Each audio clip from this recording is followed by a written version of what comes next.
All right, so continuing our discussion on graphing function rules, this time we will have some, how to call this, key concepts of vocab words, which includes continuous and discrete graphs. So what's the difference between the two? So continuous graph, from the name itself, a graph that is not broken. So if you have values and all those points are connected, that's when you will have your continuous graph.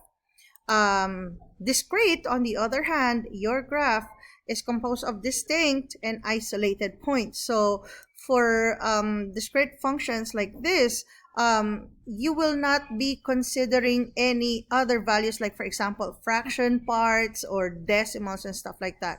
So they have to be distinct. They have to be individual points presented on the graph. Okay, so our next example will give you a better understanding of what a continuous and a discrete graph is.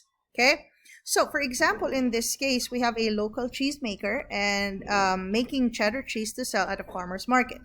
So the amount of milk used to make the cheese and the price at which he sells the cheese are shown. So as you can see here, 1 gallon of milk makes 16 ounces of cheddar cheese. And also each wheel of a cheddar cheese is costing $9. So write a function for each situation. Also graph each function. And is the graph continuous or discrete? So we have two scenarios here. We're talking about the amount, the weight of cheese that you can make from how much gallon of milk you have.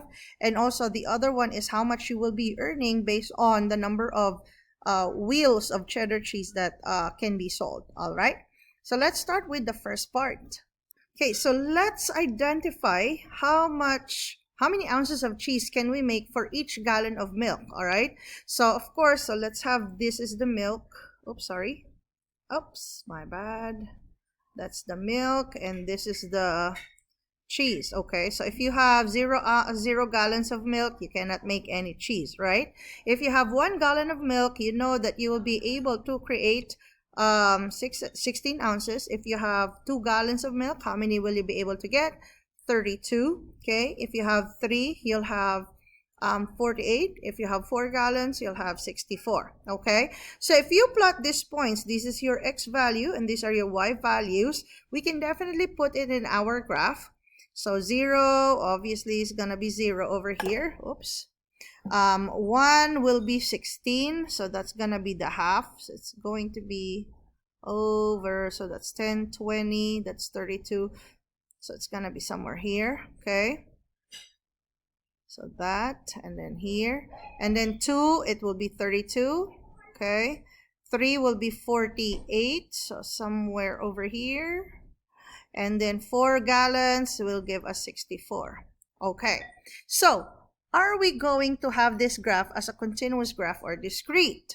Okay, if you have, let's say, if you have like a half gallon of milk, will you be able to create cheese? Will you be able to make some amount of cheese?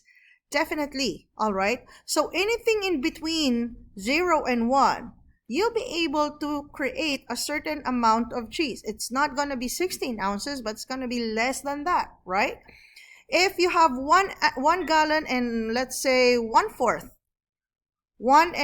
gallons of milk, will you be able to create some cheese? Definitely. So in this case, any amount in between each gallon of milk, you can still produce cheese. And so if you're going to graph this, this is now going to be a continuous graph. Okay, because any measurement of milk here can definitely come up with a certain amount of cheese. All right, so that's an example of continuous graph. Now let's take a look at the second scenario here in the second part, wherein we are looking at the amount that will be earned based on the number of wheels of cheddar cheese that will be sold. So let's have same scenario. Let's have a table of values. So we have the number of cheese that is being sold, and then of course the cost. Okay, so I'm just using my symbols here. So if you do not have any wheels sold, you definitely don't have any values earned. If you're able to sell one wheel of cheese, you'll be able to earn $9, right? If you have 2 wheels of cheese, that will be $18. 3 wheels of cheese, that will be 27. 4 wheels that will be sold, 36. Okay, so if we are going to plot these points, so you will have 0, 0 here, 1, 9, it's gonna be somewhere here, and then 2, 18, 3, 27, then 4, 36. Okay, so now my question is, will you be able to sell like half cheese or 1/4 wheel of the cheese? In this case, the basis of the earning must be coming from the number of wheels sold. You cannot consider like half or 1/4 or 1/8, something like that. It's specific. And so here, this is already the graph of the cost or the money earned based from selling the wheels of cheese. And this is an example of discrete. Okay, so the amount of wheels, the number of wheels sold is very definite. And so the price or the money that you will earn will be exact as well based on those number of wheels that were sold. Okay, all right.